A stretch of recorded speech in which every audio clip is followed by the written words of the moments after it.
Welcome, everyone, to the Success Elevated podcast. As always, I'm your host, Hayden Lee, and I am joined this week by a very special guest host. I have to correct myself because she is definitely not a guest. She's been on multiple times and helped me host some really awesome guests, and today is no different. But guest host today, Katie Harris, owner, founder, operator, businesswoman extraordinaire here at Spot On Solutions. Katie, thanks for joining us today. Thanks, Hayden. That was quite an introduction right there. That was new. So I'm throwing out all the intros. I feel like sometimes I miss things or I don't say it right. Managing partner, whatever it is. So I'm just going to give you all the titles. So okay, I will take every single one of those beautiful things you just said. So thank you very much. And I'm excited to bring on one of my really good friends and a mentor that has helped me personally at Spot On Solutions and Get Found First grow immensely. And so, Brent Gilliland, I welcome you to our podcast today. So thank you so much. Yes. Yeah, so fun to be with you guys. I'm excited to spend however much time we get together just talking about the real stuff that happens for business owners as they grow. It is the real stuff. And you guys are going to love this conversation today. So Brett O is the CEO and co-founder of Elite Entrepreneurs. Elite Entrepreneurs, I think you've probably, if you follow our podcast, have heard me reference it many times in the past because some of the lessons we learned there totally helped us scale and grow our business. And so Brett, one of the things I love is that you can take businesses that are making seven figures and right in the thick of all those pain points and help us move to eight figures, just grow those businesses. So I'm excited and appreciate you coming on with us today. Thrilled to be here. Again, looking forward to it. What got you? I've never asked you this, Brett, but what made you pick a crazy batch of entrepreneurs who dream big enough to get to seven figures and then think, I actually would like to go bigger than this? What made you decide we're the crazy bunch you like to work with? That's a fun question. I don't know that I've ever been asked it exactly that way. So here's what made me think or decide that I want to spend time with you crazy people, as you put it. I love organization effectiveness. Now, that's a really geeky term, but let me put it into some perspective. We all know people who are amazing in life. They seem to have figured it out. And we would say they have a high level of personal effectiveness. These are people who have intentionality, right? They set goals. They organize their life, their time, their resources, their energy to go achieve those big things. And they have some level of success. We all look at them and go, look at that person, they're successful. So there's this thing called personal effectiveness. And for a business, whether it's, or any organization really, there's an organizational equivalent to that called organization effectiveness or organizational behavior is what I studied. And I went and took this knowledge of how to make organizations great. And I went and worked in really big companies. Think about, Fortune 100, big corporate America kind of stuff. And I went in there and I rolled up my sleeves ready to help these organizations be effective. And I realized how hard it is to move something that big. You talk about change management. Those aren't even terms we use in small business, but change management and these large companies, unwieldy, lots of bureaucratic red tape, hard to turn the aircraft carrier around and try to pivot, takes forever. And I just didn't like it. And I realized that the place where I operate really, really well is with a business owner and a relatively small team, 10, 20, 30 people who are trying to grow from there. And it's just much more fun. I can have a conversation with somebody like Katie and say, let's try this. And tomorrow we're doing it, right? And it was just a way different world. So I love the world of entrepreneurship. They're full of energy and they're trying to create stuff. And if I can just help them do a few things right, they can build something great from the start instead of growing something bigger and then getting stuck and having to go back and change a bunch of stuff. So I just love it, building it right from the start. Anyway, long answer to your question, but that's why. That's how I did it. No, that's cool. And I hadn't even mentioned that I was going to ask you that question. I just thought I've never actually asked you why, because entrepreneurs in and of ourselves are kind of our own breed. There's something in the DNA of an entrepreneur that is just different. And then once you scale that business, right, and now you've got a team and you're doing all these other things, that's a different beast to kind of go in and work with. And so I love your answer. Thanks for letting me put you on the spot with that question. Yeah. Well, we're spot on solutions, putting me on the spot. That's how we're doing. I like it. I like it. Yeah. Oh, look at us just throwing out some puns here for everybody. Right. It's I'm a father. great. I have to do that. You have to. You have to. Yeah. You're a dad. You got to have the dad jokes. Yeah. No, that's a great answer. And I would add, if I could add even just a small piece to that, both Katie and Brett, I am not an entrepreneur, obviously, but there's something about being a part of a company as well that is not one of those Fortune 100, right? That as an employee, it offers benefits as well, right? That I can come in and maybe not from a coaching standpoint, but come in and also affect change on a greater level and feel like I'm growing and bettering myself as an individual. I feel like that's a much more achievable thing at a smaller place, you know, and I love that too, that there's more opportunity for me to grow and better myself and challenge myself and stretch and learn and all these things at a situation like Spot On Solutions than say, you know, a Fortune 100 or 500 company. So that's such an interesting perspective, Hayden, because you come at it from somebody who's worked in corporate America, coming to work at small business. And I love that aligned, right? So the goal of an entrepreneur, or the benefit to an entrepreneur, as well as the benefit to an employee coming in or a team member coming in, like they kind of align in a pretty cool way that I'd never thought of before. Oh yeah. And we could spend a whole podcast just talking about that, which I don't want to do, but there's a lot of benefits to it that I think a lot of people miss. Now, there might be some longer days, right? Like working for a smaller business and, for lack of a better term, like a startup type environment, right? Like there's going to be those longer days because you're doing different things and you're wearing different hats and you have different roles. But I think for sure the benefits outweigh, the negatives for sure. So that's just one employee's perspective of kind of the same situation you guys are talking about. So. Well, the level of being able to contribute and see the difference and big create time. and grow, like all of that, just it feels like it's impactful, like magnified in a smaller environment, and it's fun for all of us. So I was attracted to that. Like, here's this fun environment. We have people who are totally engaged, doing all sorts of stuff to make this work.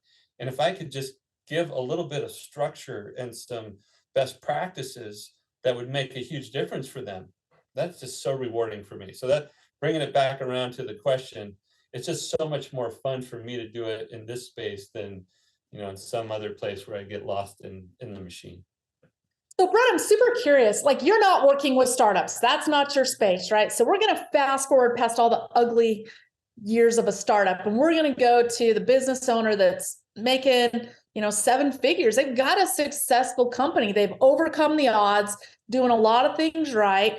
And then they find themselves, kind of hitting this wall and stuck on something. And I'm super curious. I know you work with, a lot of businesses in that situation. What are some of the most common things you see when somebody is in that place? Well, Katie, I might just invite you to take a little trip down memory lane yourself and try not to offend everybody who's listening, but there's a little bit of a mirror moment that happens here. Most of the time, it's us as the business owner. We'll just cut to the answer. It's us as the business owner not realizing that we're trying to employ the same tactics that got us to this point to move forward. And we've all heard there's cliche kinds of things out there, like what got you here won't get you there. But it's absolutely true. We try to employ grit and tenacity and like founder hustle to get further when that's not the appropriate skill set, tool set, mindset anymore. We've got to shift.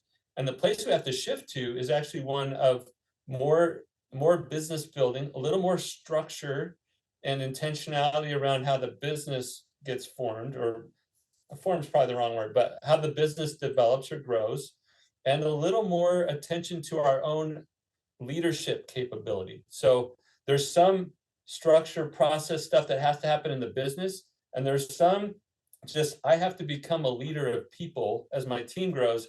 I can't just jump in and be the superhuman that gets everything done with a few helpers. So there's a couple of things going on there, but those are some common sticking points for folks. And they hurt just a little bit. I'm not going to lie. Like, if you want to like look in the mirror, those are hard places to get to, because I feel like the skills as an entrepreneur, the grit, the hustle, the determination, those are very different skills than the ones you just talked about. The organization, the leadership, like those are very different skills. And as an owner, as an entrepreneur, all of a sudden we've got some learning to do.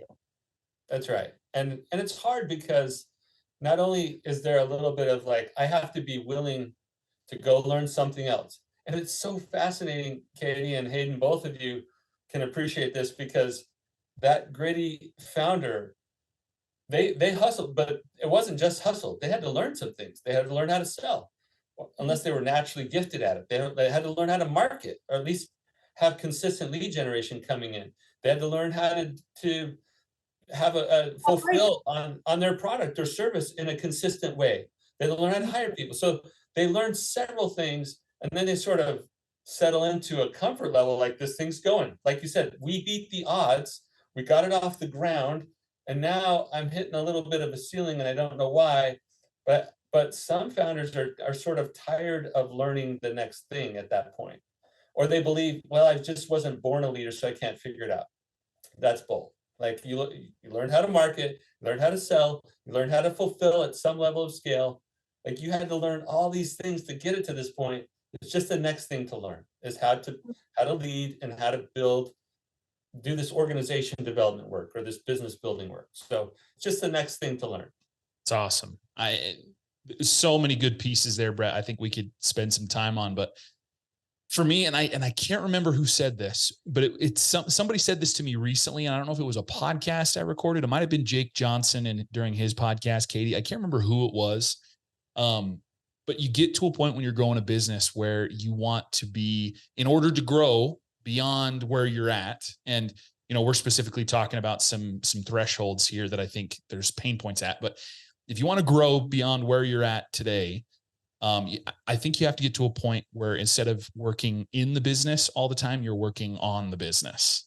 And I can't remember exactly who said this. So hopefully if you're listening, I'm sorry, I messed it up. But that quote has been ringing in my head as you're talking, Brett, that like you get to a point as a business owner, especially at this kind of large milestone of, 7 figures, trying to grow beyond that like you really have to stop working in the business to start working on it. And I think that's super relatable to our audience, especially in the home service, restoration, plumbing, construction industry, right? Whatever it is in the home service industry, super relatable, because a lot of these business owners start a business and they're the only employee. They're the one going out cleaning carpets, or they're the one going out and doing water damage, mitigation or remediation, whatever it is. And so they got to get to a point where they can start working on the business and not have to be, in somebody's crawl space every day. And so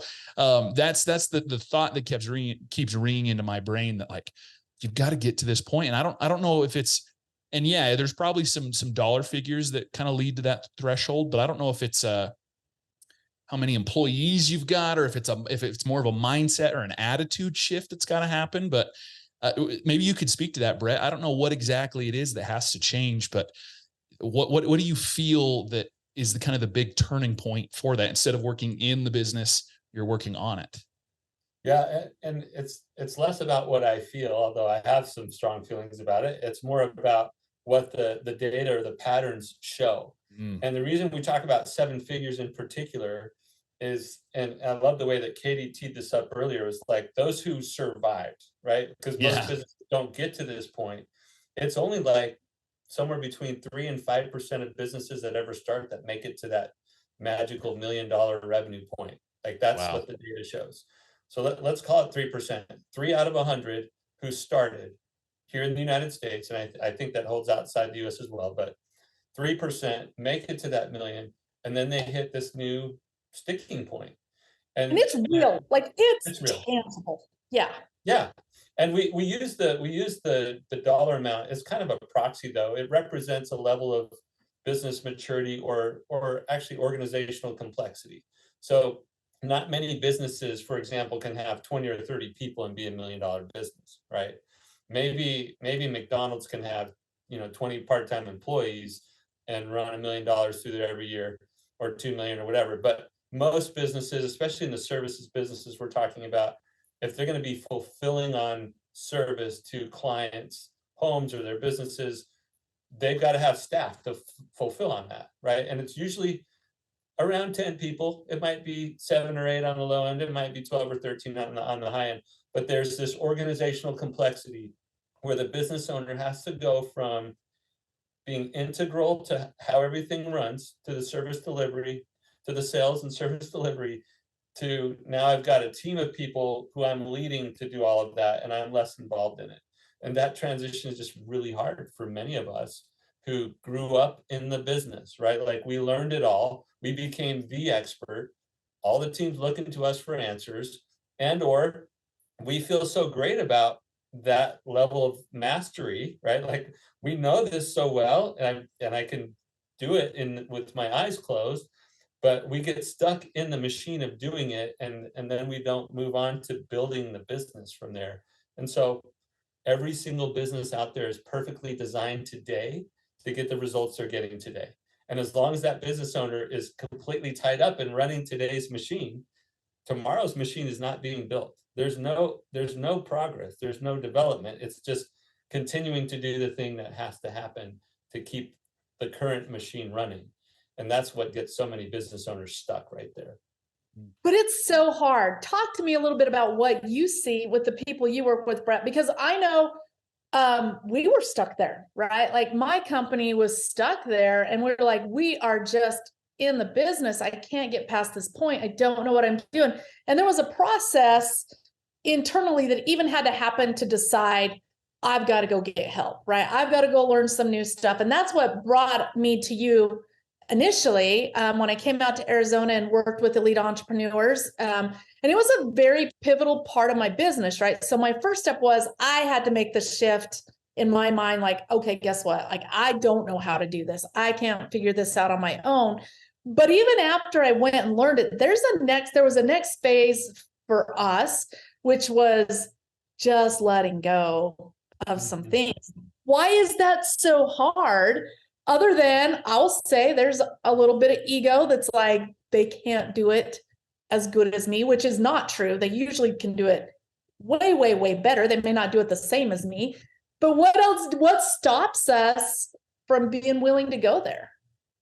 Well, I think you're right with the ego comment. And it's not about necessarily thinking that you're better than. Sometimes that ego shows up as, this is where I derive my sense of worth. Like, I'm good at this. And when I do this, the result happens. And so there's this dopamine hit of, oh yeah, I did the activity, I got the result. I am creating value, right? And then when we get into this fuzzier world of strategy and aligning the organization and leadership, there's this not direct path to result as easily. And so, yes, we may have some trust issues with letting go to somebody else, but also some of this is wrapped up in where I feel great contributing because look what I can do. And that's hard to let go of. There's an opposite piece to that. And I think you're totally right. I totally agree with what you just said. There's also a real fear factor in letting go. And some of that is the control part of a personality, right? Like, I am in control. And the second I let go of that control, that's scary. And the fear factor of, I remember one of the things we say all the time is, what can we afford to have screwed up, right? Because there's some things like, I can't afford to have this screwed up. There's fear too. There's a ton of fear wrapped up. I'm glad you brought that into the conversation. Fear that, well, do you remember ever, Katie, days in your business life where, or I'll call it seasons, not days, like long periods of time where you woke up and the first thing you did was look at the bank balance? Have you ever done that? Yes. Right? Yes. Well, there's this thing with business owners where we like to see the bank balance.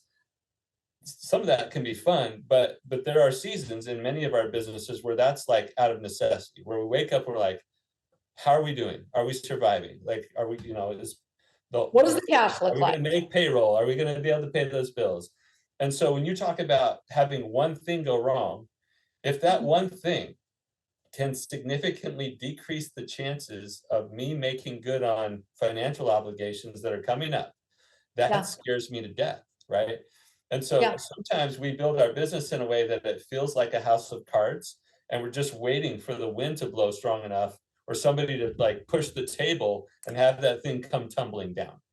And so you're absolutely right. There's a ton of fear wrapped up in, there's certainly identity wrapped up in it. There's some fear wrapped up in it. And then there's the unknown of I don't know how to do this. I've never built a business that was a million or 1.3 or 2 million. And what's beyond that is even more foreign to me. Like, I don't know what that looks like. And so all of a sudden, what's familiar feels very safe. It's like, well, I know what this looks like. And so I just keep doing it instead of pushing through those levels of comfort or discomfort to learning and to figuring out how to go to the next spot. Yeah. It's I sat in a class a while ago, and I'm really interested in your perspective of this. That was talking about 7-figure business owners, right? And especially that were just pure grit, right? It was started from the ground up, bootstrapped, hardworking, which a lot of our clients at Spot On Solutions look like. A lot of entrepreneurs look like that. And then what was taught was super interesting to me. It says one of the things that holds us up from going beyond that seven figures is feeling like we're even worth it. So if you grew up without money, maybe, and now all of a sudden you're living, a life that has some money and some freedom, all the reasons, all the things that you wanted to have a business for start to actually feel very scary and more like, am I really worth this, right? Am I worth a $2 million business or a $5 million business? And so what are your thoughts on that? And do you think there's truth in that? I think there is absolutely truth in that. And a lot of that comes from, I use the word identity to talk about how, as the business owner in my current business, I know exactly who I am and how I contribute. So the identity there is pretty well known. But as I move up into places I'd never been to before in my business, there are new mindsets. There's new levels of budget, new levels of spending, new levels of earning. All of those things don't always match up with the place that I came from, like you said. I'll give a simple example this year. So for 11 plus years now, I've been teaching 7-figure business owners how to scale their business. And I have a 7-figure business, and I'm doing the things that we talk about. But I run a community of 7-figure business owners where they pay me to be part of a mastermind, part of a community, get the knowledge and support to do all of this. And I have never had one of those for myself, right? Like, I run a community for other people, and maybe I could get a little bit of that value for myself, but I'd never invested in myself that way. And so, Katie, you might be amused to find out or hear that this year is the first time that I've ever invested in myself to be part of a CEO group, right? To be part of something where I could learn and grow, and to cut that check. When I've asked hundreds of business owners to cut that check for themselves, right? I've asked hundreds, and they have paid me to help them with this work. And then I was on the other side of it, writing a check to a group so that I could get some help as a business owner. And it was like, wait a minute, I'm going to spend that much on myself, just what you're talking about. Like, it's a different thing. So I think you're right. Again, there's so many things that hold us back from investing in ourselves to get the help we need to learn how to overcome these very common things that happen in that we'll call it $1 to $2 million range. Let's say 8 to 15 employees ish, that there's just something new that you have to learn, and it's totally doable. You can do it. But if you start to question, do I really want to build a business? Do I know how? Maybe I Am I was, worth it? am Yeah. I worth it? Am I worthy of that kind of status? Anyway, there's a lot of complex stuff that goes into holding us back from doing it. But most of it's just us holding ourselves back. Yeah. So, Brett, we've talked a little bit about some things that kind of hold some business owners back. I would love to hear from you, and you don't have to give all your tips and tricks here, but I'd love to hear kind of the flip side of that. So, let's say there's a business that's growing really well and is pushed beyond this 7-figure mark and is headed to 8 figures and is doing really awesome, or maybe it's a client of yours that you're kind of coaching. What are some things, if a business is being really successful and they've pushed beyond this 7-figure mark and they're growing and they're continuing to grow, what are some things that, without you even really having to look under the hood, you can guess that they're probably doing? What are some things that you feel like, okay, if a business is winning, if they're kicking butt, what are some things they're most likely doing? And maybe it's what is the CEO doing or whatever, but what is that business doing most likely? No, that's great. And I'm happy to, I could talk about this for hours and hours. We don't have that time, but here's what I would say. Let's start with this. Okay. What I said about personal effectiveness, that person that we look at in our lives and say, that person's successful, they figured it out. Well, they always have intent. They always have like, I'm going to go do this thing. And then they have enough discipline, enough structure in the way that they invest their time, their resources, their energy. They line it up to go achieve that thing. So they have like singular focus and they align everything to that. So the successful CEOs that I work with are the ones who figure out how to do that for their business. They get really clear on what we call their vision. And for us, that foundational work, as Katie well knows, that foundational work is made up of purpose, values, and mission. They clear on those vision components as a team. Okay, not one lone genius, one entrepreneur who figures that out for herself or himself, and has a hard time communicating that to everybody. But a leader now, a CEO, owner, founder, leader who enrolls their team in a co-creative process to get really clear about why they're doing this thing together, really clear about how they go about doing their work together, and really clear about the specific destination or the objective they have together right now over the next 3 years, let's call it. So they get that kind of clarity first. So there's tons of intentionality, tons of clarity with that intention together as a team. And then the business owners that are really successful in doing this figure out how to align all their resources to go make that happen.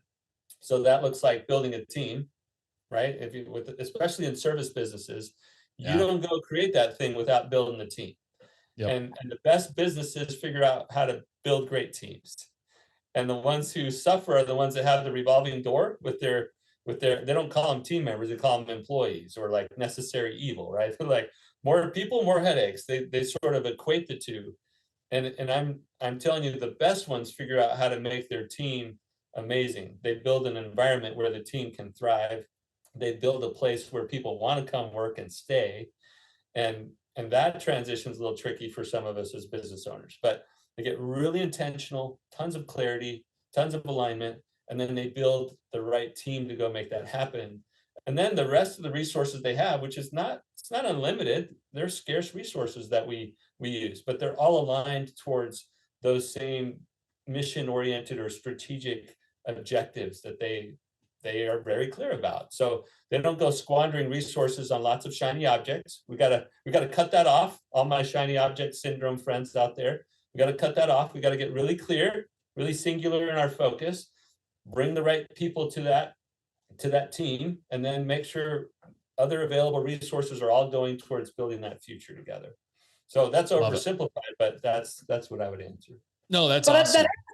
That is the magic sauce right there. I mean, you said that so simple. I've spent days and days and weeks and weeks and months studying that, with you and with your team.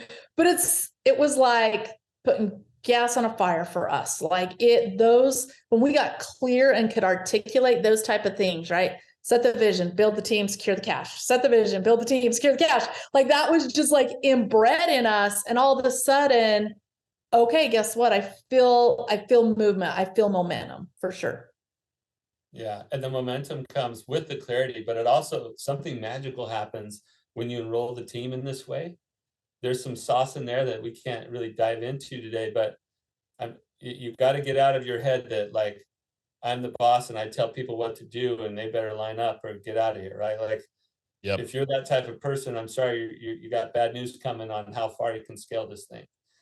And there are some exceptions. There are big businesses that are built by by leaders that aren't the best. But for the most part, if you really want to make this go, and especially in a fast kind of way, you got to get people on board, and you got to get the type of people who are going to pull you with them, right? You're not having to like crack the whip or carrot and stick. You got the clarity with them, and they're charging, and you're providing resources and helping them stay on track, and it gets really fun, and it starts to move quickly. So it's amazing. Well, Brett, a lot of great insights here. And like you said, we could spend hours on just about everything here, but Katie and I would be remiss if we didn't ask you, and I didn't prep you for this, so this is going to be really off the cuff, but we close every episode by asking our new guests 3 quick questions. I call them rapid fire questions. Don't feel like they have to be rapid fire, but we kind of wrap, and it's a great way to just kind of unite and wrap up all of our episodes together in kind of the same way. So you've provided some awesome insight. I know you're going to have some awesome insights for these as well. So first question, again, off the cuff, I should have reached out to you with this. Here we go. Favorite book or podcast that you're reading or listening to right now, or that you've read or listened to recently? You got one? Yes. Sorry, I can't help but do this. I have this book next to me.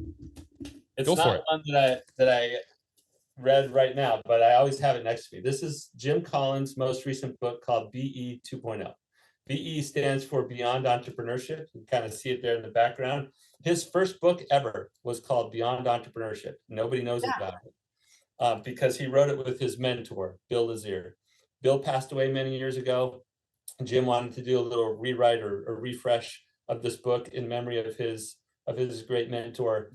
So before Built to Last or Good to Great or How the Mighty Fall or Great by Choice, all those books that we all know of Jim Collins, he wrote this one called Beyond Entrepreneurship.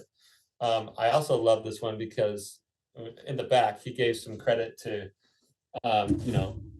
dozens of people, but he let Clayton Mask and I review his transcript and give him some feedback. And so I'm honored that he mentioned me in that book. Oh, that's awesome.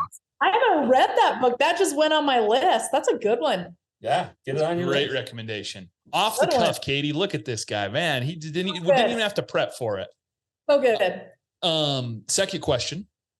I know, as I'm sure Katie and any entrepreneur or business owner has these long days, but when you have a long day, you wear a lot of hats, you've got a lot going on. How do you recharge your batteries at the end of a long day? How do you recharge the mental and emotional batteries of being a business owner? How do you do it? You got to do something that refills you. So that's a generic answer. For me, I spend that with family, with loved ones. But I'm gonna put a slight twist to this question that you asked me. Okay. You asked me at the end of a long day. I would actually submit to you that most of the mental, emotional well-being for business owners happens at the beginning of their day, not at the end of the long day. So make a morning routine that works for you and stick to it. For me, there's some prayer, meditation, there's some scripture study, or something that fills your soul or your mind with positive things. And then Katie knows this, but we start any team interaction in my team when we get together, whether it's on Zoom or in person, we always do a positive focus first. So we share something positive. So, and then I do journal at night. So, but there are personal routines to stay well. And so it's not like I got to make sure I go fishing every evening, which is something I love to do. I don't do it every evening, but if I was relying on getting on the river and fly fishing, my tanks would be completely empty because I don't get out there very much. Yeah, that's a great thought. Yeah. But the things that I can do consistently every single morning, that's how I keep myself well. That's awesome. That might be one of the better recommendations we've had and better answers we've had for that question. That's awesome. And like you said, it's Yeah, it's like you said, if you relied on that happiness thing all the time to refill or recharge, you would be constantly feeling empty. And so it's having that morning routine is crucial, and it's awesome. That's a great thought. We had recently we did a podcast series. This is just kind of a little aside, but we recently did a podcast series on mental health, and our mental health expert came on, Ashton Holbrook, and he mentioned one of the ways you can notice maybe a friend or a coworker or somebody struggling is when they get outside of their pattern, right? Their daily pattern. And so it's so important and so healthy to have like a good, solid morning routine or just a pattern throughout your day. It's waking up and, yeah, like you're saying, prayer, meditation, whatever it is, but doing something consistent in the morning that fills you with positivity. You get your breakfast, you go to work, and just having some kind of routine it's awesome. It's really, really good. So, yeah. Last question, and we'll quit bugging you for the day, but last question, Brett, if you could rewind to the beginning of your career, so maybe that's the beginning of your career here with Elite Entrepreneurs, or what, you can take it as far back as you'd like. If you could rewind to the beginning and tell younger Brett one thing, what would that one thing be? Can I cheat and make it two things? Yes. Cheat and make it two. You've had such good answers. We'll allow a second answer here. All right. So I think back to this opportunity that I've had to help all these 7-figure business owners over the past 10, 11 years came from our experience growing a company you guys are familiar with. It's called Keep now. Back then it used to be called Infusionsoft. And in our heyday, when we were moving so fast and the culture was amazing, we were winning Best Place to Work awards. We were winning Inc. 500 awards, Inc. 5000 awards after that, because the percentages are just hard to maintain. But for like 7 years in a row, high growth, great company to work for, like all the stuff was clicking. And then we hit that next plateau was at 100 million. And it was just really hard for us at that point. And the two things I would have done differently, if I could tell younger Brett, I would have done an even better job of guarding the front door of who we let into the building. Like, we knew that, and we intentionally designed hiring process to hire well, and we still somehow made at least one too many compromises, right? Like, we just let the wrong people in. And then the other thing that we did that I hope is a little bit of a surprise to you and others, or what we did not do that I would have done, is I would have invested in leadership development sooner. I would have invested more in leadership development sooner. And the reason for that is, as we grew, we did not have enough of our homegrown leaders to fill leadership needs. And every time we had to go outside to get leaders, I mean, it just sort of circles back to my first point. It's really hard to find been there, done that leaders at the scale that you're at who are also perfect culture fits. Whereas if we had invested more earlier in our own people, we would have had more of those seats filled with great culture fits, and it wouldn't have been as bumpy. So that may not be typical answers for you on that question, but that's what I would answer. I like it. I love Good it. No, those great answers. Very, very specific to some of those challenges that we've talked about for the last 30 minutes that I think a lot of business owners could take and apply to themselves. So, Brett, this is. Before we let you go, Brett, like, I know you have an event coming up. I didn't tell you this either, but I know you have an event coming up that I'm very excited about. I'm going to be coming and bringing some of my team members to it. Do you want to take a minute and talk about that? Or we really didn't get a chance to say much about your business, and I don't want to leave people hanging here with how to get in touch with you and what those opportunities might look like if they're at that 7-figure mark and ready to move beyond. Yeah, I appreciate the opportunity. Our website, because that's, there's no expiration date on that, but our website is growwithelite.com. And because Elite Entrepreneurs is just a terrible URL. So who can spell entrepreneur? Yeah. Right. Nobody can spell. Growwithelite.com, and you'll always be able to see our event information there. What Katie's referring to is a quarterly event that we host. The one, I don't know when this episode's going to go live, but we do have one in August of 2023 that I'm really excited about. It's going to be in Park City, Utah, which is a beautiful place.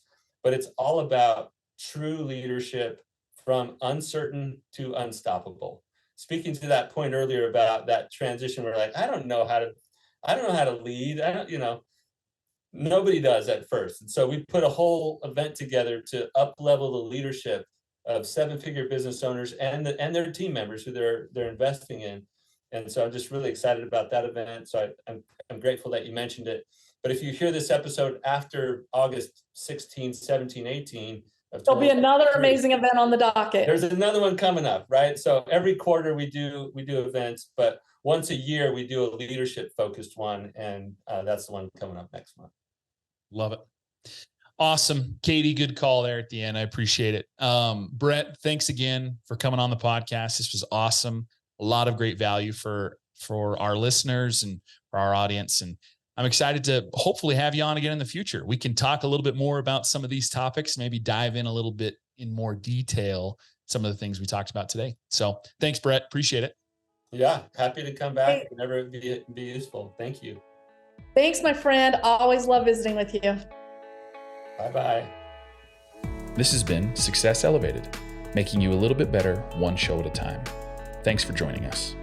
Please subscribe on YouTube or any other major podcast platform to listen to more episodes. We are proudly brought to you by Spot On Solutions. If you'd like to learn more about how we can help you grow your business, please check us out at spotonsolutions.com.